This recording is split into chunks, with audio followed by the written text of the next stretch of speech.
আসসালামু আলাইকুম। সবাই ভালো আছেন? গত পর্বে আমরা হিট স্ট্রোক কী এটা আমরা চেষ্টা করেছি যতটুকু সম্ভব জানানোর জন্য। আজকে হিট স্ট্রোক হলে আমাদের কী করণীয় এটা নিয়ে আপনাদের সাথে আলোচনা করব। হিট স্ট্রোকটা হচ্ছে শরীরের তাপমাত্রা বেড়ে যাওয়া, কিন্তু শরীর তাপমাত্রা কন্ট্রোল করতে পারছে না।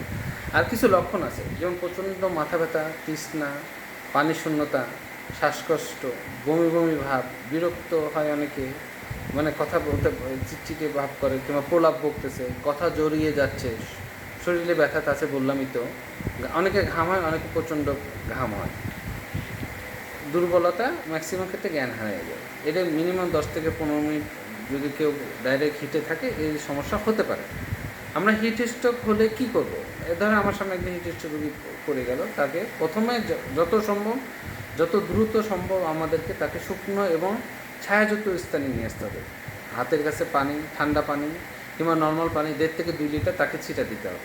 পেশেন্টের জ্ঞান যদি ফিরে আসে তাকে পানি খাওয়ানোর ব্যবস্থা করতে হবে।